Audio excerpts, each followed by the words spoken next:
These are the ruins of the ancient settlement at Qumran on the northwest side of the Dead Sea. In 66 AD, a Jewish revolt against Roman rule broke out, and this led to the destruction of the temple in Jerusalem in 70 and the fall of Masada, where the last 900 defenders apparently committed suicide in 73. The settlement here at Qumran was abandoned during this period. It was possibly an Essene establishment, although there's controversy about this. The Essenes were the most ascetic and, as it were, fundamentalist of the various sects within Judaism, and were preparing for the imminent coming of the Messiah. Essenes or not, the people at Qumran had a large library, the surviving parts of which are now known as the Dead Sea Scrolls, which contain large parts of the Old Testament as well as many other documents of a non-biblical and/or sectarian nature.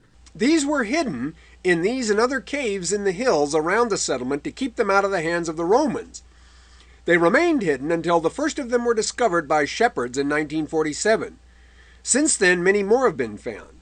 They were in the news again a couple of years ago when the Huntington Library published its copies, including many which had never been published before, which it had been given by the agency in Jerusalem which owns the originals to hold as insurance should anything happen to the originals themselves. Although much of the material in the scrolls had been in print for decades, the new material sparked much scholarly and not so scholarly debate over the significance of the scrolls. Are they the work of a group essentially proto-Christian in outlook? Are they the work rather of a group that is best interpreted in the context of mainstream Judaism? For most of us, Jew, Christian, or whatever, though, the most significant thing about the scrolls is that they contain in Hebrew the earliest surviving parts of all the Old Testament books in the Bible, except Esther. The oldest scrolls were probably written around 200 BC, the latest no later than 70 AD or so, the time of the destruction of the Qumran community. This means that at one fell swoop, our first-hand knowledge of the Hebrew text of the Old Testament was pushed back about 1,000 years. Previous to the discovery of these scrolls, the oldest Old Testament texts of any size in the original Hebrew were the incomplete 10th century Aleppo Codex and the 11th century essentially complete Masoretic or Leningrad Codex. It should be mentioned that it is now thought that some parts, maybe even many parts of the Old Testament, may have been originally written in Aramaic, but that's not a controversy we have time for here. However, even though our oldest Hebrew text prior to the discovery of the scrolls only went back to 1000 AD or so, it wasn't expected that, if such things as the scrolls were ever discovered, there would be big surprises. That's because we have translations that sort of bridge the gap. We have copies of St. Jerome's Latin translation based on the Greek Septuagint from about 800 AD, and we have copies of the Septuagint itself in things like Codex Sinaiticus and Codex Vaticanus from the 4th century AD. The Septuagint is the Greek translation of the Old Testament made in the 3rd century BC. So as I said, it wasn't thought likely that even if we found things like the Dead Sea Scrolls, it was going to turn out that Noah's Ark sank or Goliath killed David. Still, there are a lot of textual changes that fascinate and occupy experts in biblical exegesis, even if they aren't things that are going to change the faith of Jew, Christian, or Muslim. You're seeing some of the more well-preserved sections of the Dead Sea Scrolls. Whatever else the Old Testament contains, it certainly contains a record of the Hebrew people in their formative years, something which can count as history even if seen from a particular perspective. The Hebrews were never more politically important than many other people known only to graduate students in archaeology, but they produced some of the greatest literature ever written. Literature which can claim, though this claim would doubtless be disputed, to be the most influential literature ever written. Now, if you're trying to trace the Hebrews and their history back beyond the Exodus, there's not a lot to go on. We're not going to find Noah's Ark, or the Garden of Eden, or Jacob's Ladder, or the burning bush. But from the Exodus on, the story can be understood more and more in light of what else we know about the history of the Near East. And from about the 9th century BC on, we begin to have actual non-biblical references to biblical heroes and Hebrew affairs which cast much light of their own on the events described in the Old Testament.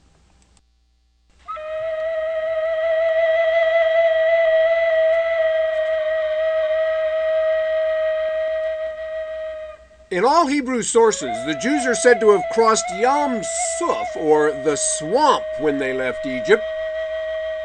The Greeks who made the Septuagint rendered that as Erythrea Thalassa, or Red Sea.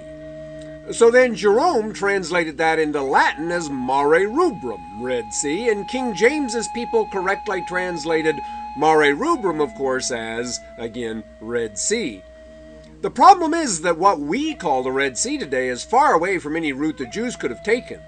If they had crossed what is called the Red Sea on modern maps, they could not have gotten to Sinai and would have wound up closer to Mecca than to Jerusalem.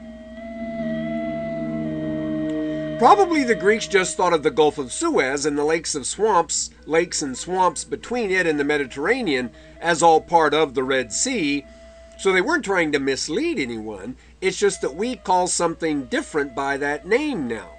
And of course, once you've seen Cecil B. DeMille's movie, The Ten Commandments, it's hard to get that image of the parting of the seas out of your mind's eye. The Lord certainly could have parted the Red Sea if he'd wanted to. I figure anything Cecil B. DeMille can do, God can do. It's just that the author of Exodus didn't mean to say that his people went that way. Luther was the first modern translator to get it right and translate Yam Suf as Shufmer, or swamp, but most modern English translations still say Red Sea. One exception, I think, is the New Jerusalem Bible, actually a Bible translation made under Catholic sponsorship. And then some, like the New English Bible, contain a gloss at least explaining the problem. The Hebrews, when they left Egypt, almost certainly then crossed through the swamps at the north end of the Gulf of Suez now, following the route that's marked in red on this map.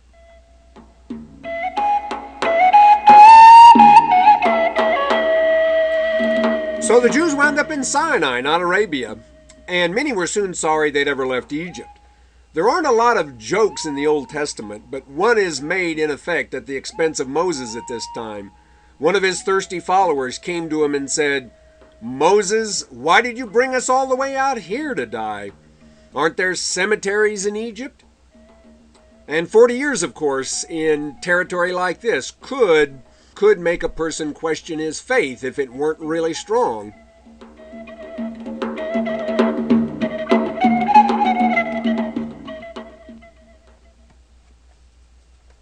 The high point of the adventure in Sinai came, of course, when Moses made his covenant with God and received the law, including the Ten Commandments, here at what is traditionally identified as Mount Sinai, Jebel Musa, the Mount of Moses.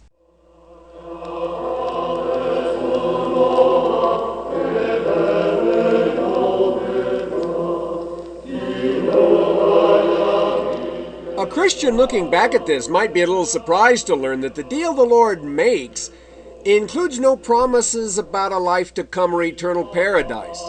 What the Lord promises, if his rules are obeyed, is something for this life. He will make of the Jews a great and prosperous nation. This is entirely in keeping with the very this-worldly attitude of the Jews throughout the Old Testament. There's very little talk about a life to come after death, heaven, hell, or such things. The Old Testament Jews very much shared the general Near Eastern disregard of these subjects.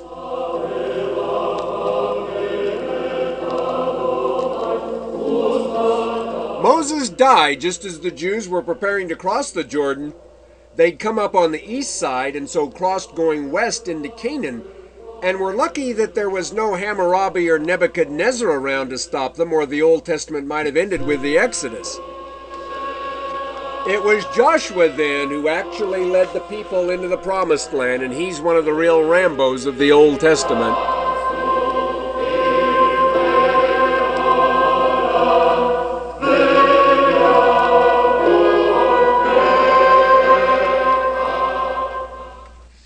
The first city Joshua conquered was Jericho, seen here from the air.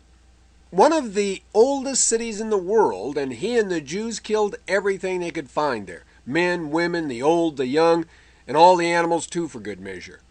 Anyone who wants to start censoring violence in the media can start right with the Old Testament, though I haven't heard of any research that shows people in Bible study classes are especially prone to criminal behavior. This is a Canaanite pot now. Most of us raised in the Judeo-Christian tradition don't feel very sorry for the Canaanites. They do not occupy a prominent place in the history of civilization and would be entirely forgotten except for the fact that they're the opponents of the Jews. Nor do they have great artists, as this pot seems to illustrate. But if this were just a class on art appreciation, whatever that is, the Jews would not even be mentioned. Their contribution to the history of the visual arts in antiquity is just about zero. The whole of their creative energy went into literature, and as I said, in that medium they are unsurpassed. Joshua established his capital at Shechem, north of Jerusalem. He is, in effect, the first of the judges. In the beginning, the Hebrew people did not want a king and were led by people whom, as the Bible puts it, the Lord chose. They were people whom we might say just naturally rose to the top because of their leadership ability and charisma. The book of Judges, which follows Joshua, tells the story of the period of the judges, and it produces some of the most memorable stories in the Old Testament about Samson and Delilah, Jephthah, whose daughter the Lord accepted as what can only be regarded as a human sacrifice, Gideon and the Midianites, and Deborah, who was herself a judge, and whose general defeated the Canaanite army of Sisera in the Battle of Mount Tabor here, southwest of the Sea of Galilee, traditionally the site of the transfiguration of Jesus. It was not Deborah, however, who killed Sisera, but another woman, Jael, who after offering to let him rest in her home, drove a tent peg through his head. This is an artist's idea of what the fortifications of Shechem might have looked like in the time of the judges. Joshua had smitten and slain and hanged and destroyed utterly as many of his enemies as he could, but it's clear from the book of Judges that there were plenty of enemies left nevertheless. It's also clear that a good many of the Hebrews found the religion of these enemies dangerously tempting, and there was to be a constant struggle throughout the whole rest of the Old Testament period, really, to combat the influences of especially Baal and other Near Eastern divinities. Baal was a fertility god who significantly was killed and resurrected.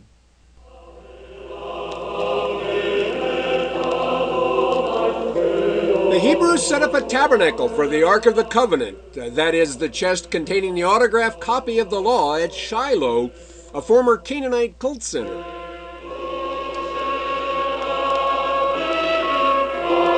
As architecture goes, this did not amount to much. What would a tourist from Egypt have said about this? You call this a temple? It's a tent, for heaven's sake. In Egypt, we build real temples. But you can't judge the strength of a people's faith just by the size of the temples they build. How many people go to the Church of Ammon now? Exactly none. That's how many. This is the way the ruins of Shiloh look today. In 1 Samuel, we hear that the Jews began to complain about the fact that they didn't have a king like other people, and Samuel, the last of the judges, agreed to talk to the Lord about this, and it was decided that a king would be chosen.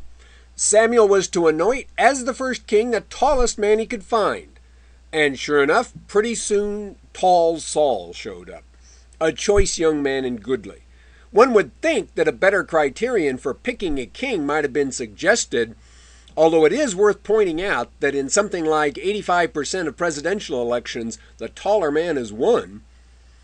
Saul had come to Shiloh because he wanted Samuel, who was known as a seer and a man who could talk with God, to help him find a donkey he'd lost. This suggests both a certain lack of perspective as well as a certain self-centeredness. In fact, the Lord was very soon sorry he had made Saul king at all.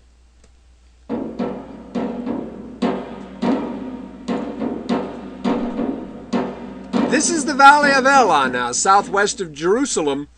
It was here that Saul and his army faced the Philistines from the coast, and they also had a tall man in their army. In fact, he was the tallest man on the planet, Goliath, who at 6 cubits in a span was 10 feet 9. What followed is, in essence, well enough known, of course. David showed up and was puzzled by the apparent reluctance of Saul and the army to fight. Why are they afraid since God's on their side? He offers to fight Goliath himself, although he is only a youth, and Saul is only too happy to give him his armor and send him off. David then promptly knocked the giant cold with a sling stone and cut off his head to the cheers of the Jews.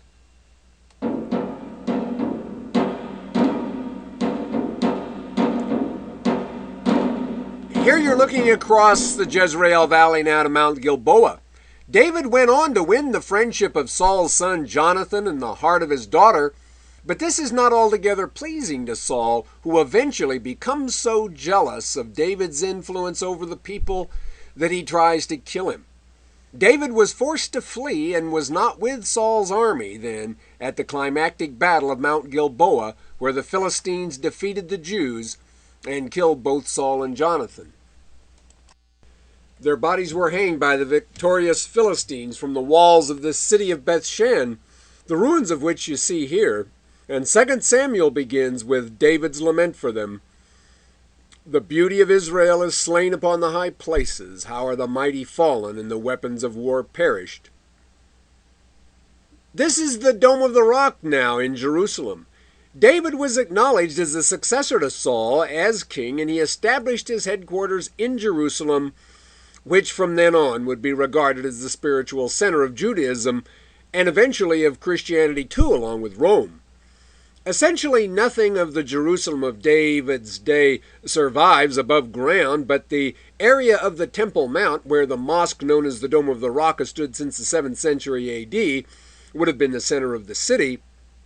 One of the things that makes the Old Testament such interesting reading, of course, even for those who are neither Jew nor Christian or Muslim, is the complexity of many of the characters. Saul, of course, was in real need of professional help, and David is certainly not without his faults. When he falls for Bathsheba, he does not hesitate to send her husband into the forefront of the hottest battle.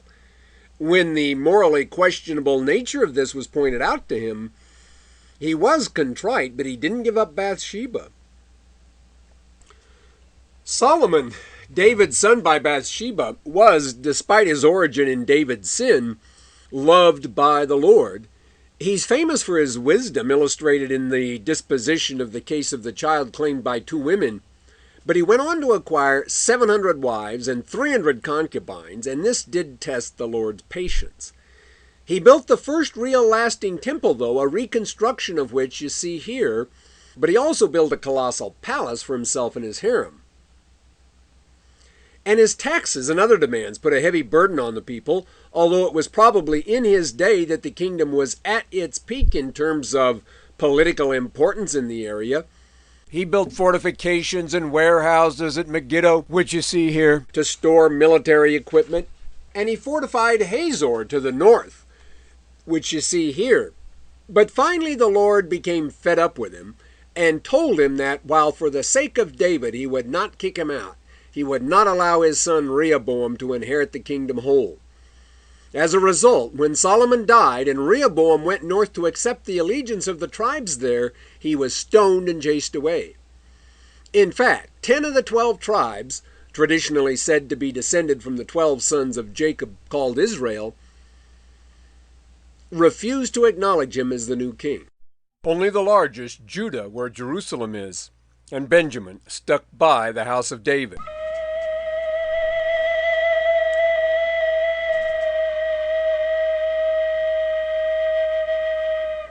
This relief at Karnak commemorates the campaign of the Libyan pharaoh Shishonk, or Shishak as he's called in the Bible, against Rehoboam, during which he laid waste the fields of Abraham, as the hieroglyphics put it, to the benefit of Jeroboam, the choice of the rebel northern tribes to rule them. Jeroboam had taken refuge in Egypt when Rehoboam suspected him of plotting his overthrow and had even married into Pharaoh's wife's family. With Shishonk's support, he was able to make good his claim and keep control of the 10 tribes, which are thenceforth known somewhat confusingly as Israel, while the 2 southern tribes, which remained loyal to Rehoboam in the house of David, are called Judah, or Judea by the Romans. This inscription at Karnak is very important in the dating of the division of the kingdom, which essentially came with the death of Solomon, now thought to have probably occurred in 922 BC.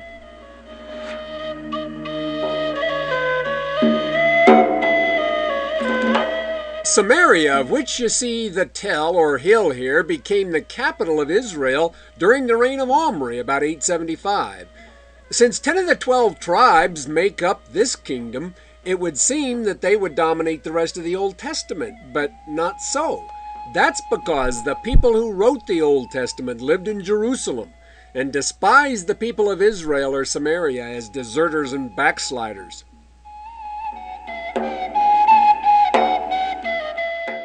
Omri's son was the notorious Ahab, who, while he is considered to have been a tolerant and able administrator and a brave soldier by many modern historians, is excoriated for straying from devotion to Yahweh alone by the author of 1 Kings. The prophet Elijah was told by a still small voice to anoint Jehu rather than Ahab's own son-in-law as his successor. And after Ahab was killed in battle, Jehu massacred the rest of his family, including the evil, as the historians in Jerusalem saw her anyway, Jezebel, who was thrown off a roof and eaten by dogs.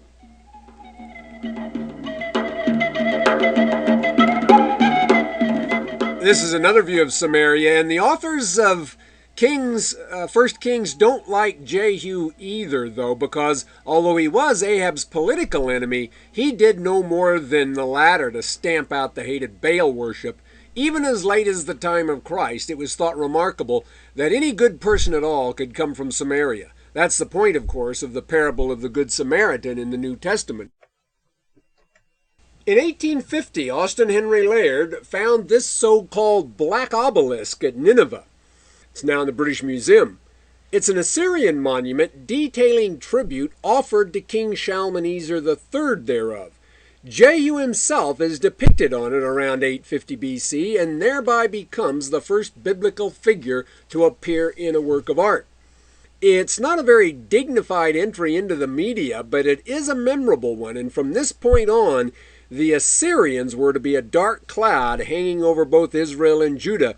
And we're going to backtrack now a bit to quickly bring their history down to the time of the destruction of Israel.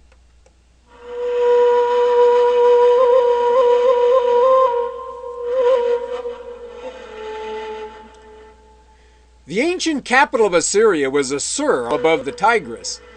It was the rise of Assyria around 1000 BC that finally brought an end to the Mesopotamian Dark Ages, following the overrunning of the area by the Kassites I mentioned earlier. The Assyrians may not have been in some senses any more civilized than the Kassites and others who left so little from the period of around 1700 to 1000 BC. The Assyrians are in fact prone, perhaps more than any other people of the ancient world, to boast about the numbers of dead enemies and body parts they've piled up. But they are also perhaps the greatest artists in the whole history of Mesopotamia.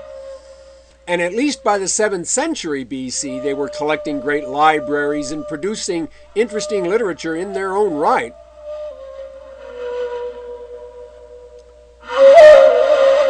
Ashurbanipal II here, who ruled Assyria from 883 to 859 BC, is sometimes considered the first really civilized Assyrian ruler because of the fine palace he built at Nimrud near Mosul in the northern part of modern Iraq. Decorated with splendid reliefs like those we'll see in a minute that are now, like this statue, in the British Museum thanks to Laird's excavations back in the 19th century, the Assyrians were great conquerors, but they were not great rulers. That is, they did not usually attempt to hold together vast territories. They were content typically to just raid and plunder and then go home to Nimrud or Nineveh.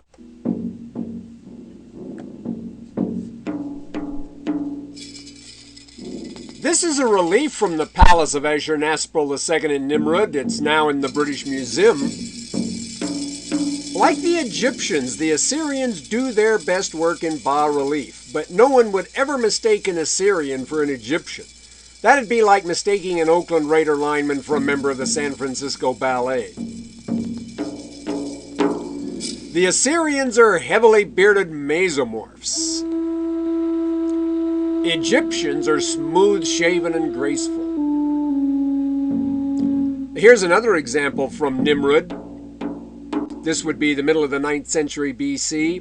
the reign of Ashurbanipal II.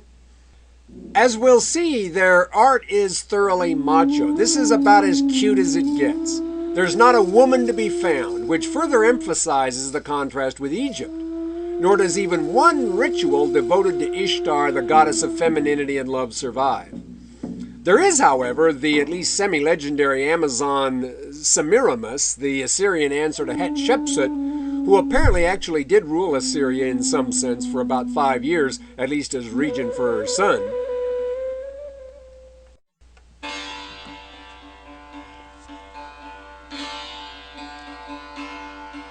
It was this fellow, Sargon II, who finally put an end to Israel, the northern kingdom of the 10 rebel tribes, in 722, after King Hoshea stopped his tribute payments. The end of Israel was greeted with delight by many in Jerusalem, but many there must have also realized that Judah too was by that time in mortal danger. This relief shows some conquered people being led away by the Assyrians. It's not clear who they are, but many Jews were taken off now in what's called the Assyrian captivity. And unlike their southern brethren after the Babylonian captivity we'll hear about next week, they never returned to establish a political state.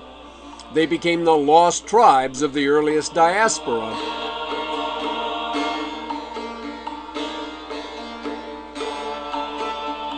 Sargon II himself built a gigantic palace at Khorsabad near Mosul, again in northern Iraq, which was dug up by Emile Bada and the French in the 19th century. Unfortunately for him, Sargon died without ever having a chance to enjoy it. His successors couldn't or wouldn't maintain it, and it eventually fell to pieces. 400 years later, when the army of Alexander the Great passed this way, what was left of it was already buried in the sand, and no one apparently even noticed it. It's worth pointing out that few of the cities of ancient Mesopotamia are still inhabited. The curses fired on Nineveh, Babylon, and the other enemy cities by the Hebrew prophets seem to have worked.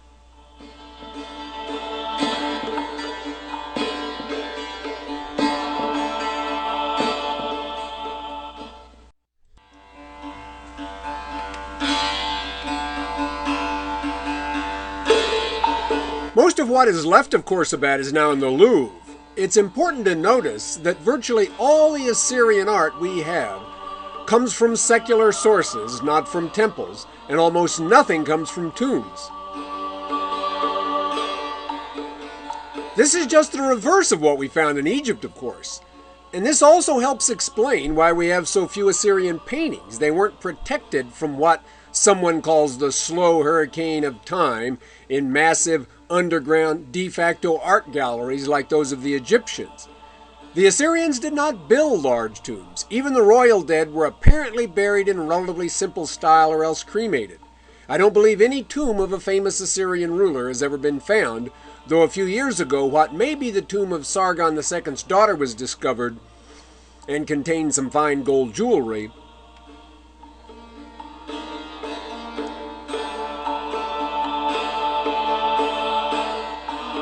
The Assyrian equivalent to the Sphinxes of Egypt is the man-headed bull or lion, often winged in the form of an orthostat, which just means something like standing figure.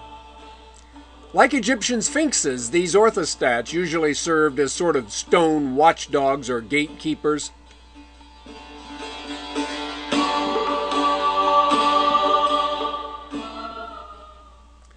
Sargon's son Sennacherib is the fellow who came down like a wolf on the fold with his cohorts all gleaming in purple and gold in Byron's famous poem, and extorted tribute from King Hezekiah of Judah, of which we have the Assyrian account on this so-called Prism of Sennacherib.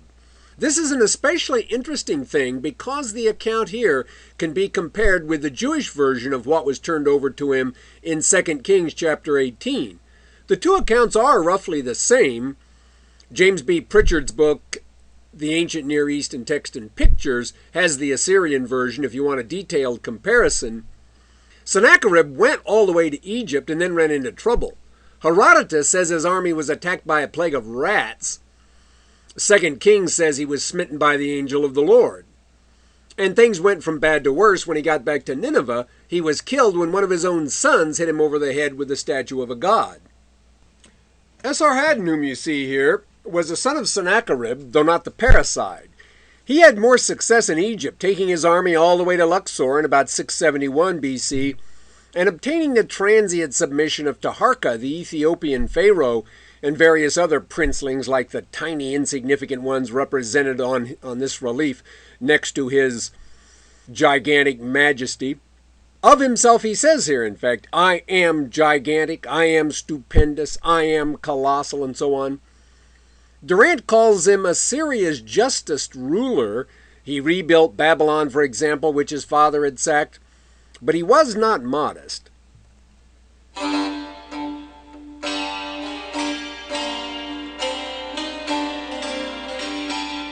Ashurbanipal, whom you see here, was his son, and he is probably the most well-known Assyrian ruler, although he is not mentioned in the Bible, which is odd.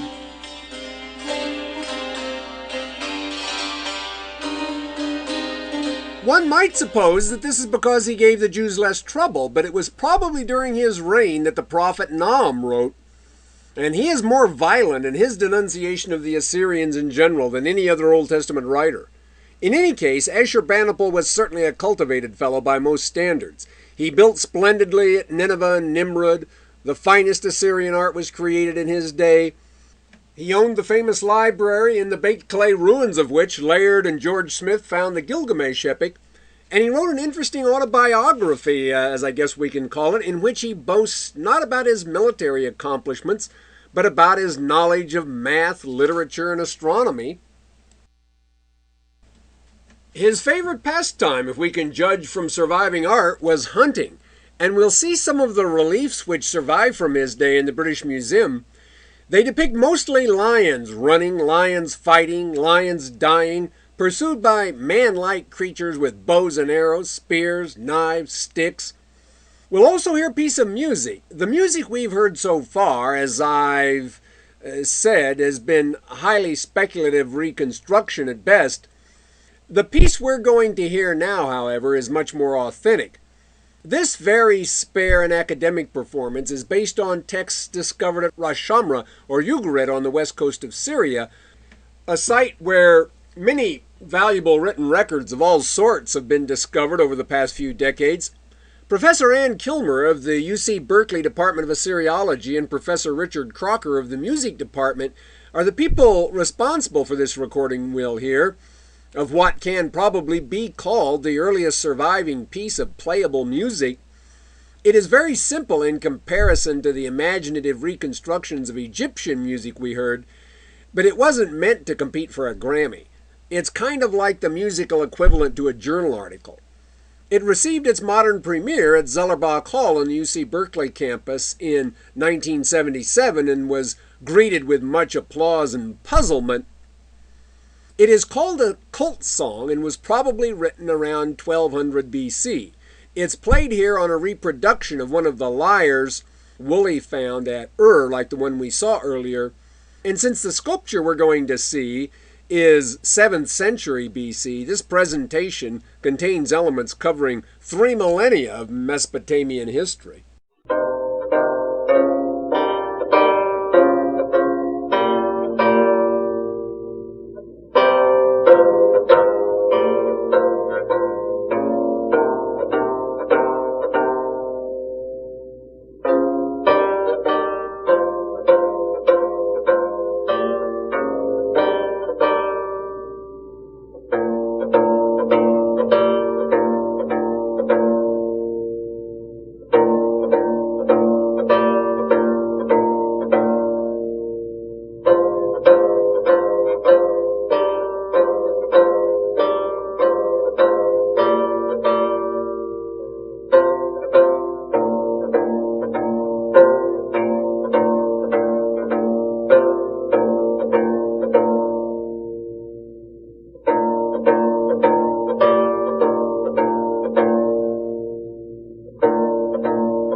here's Ashurbanipal again now.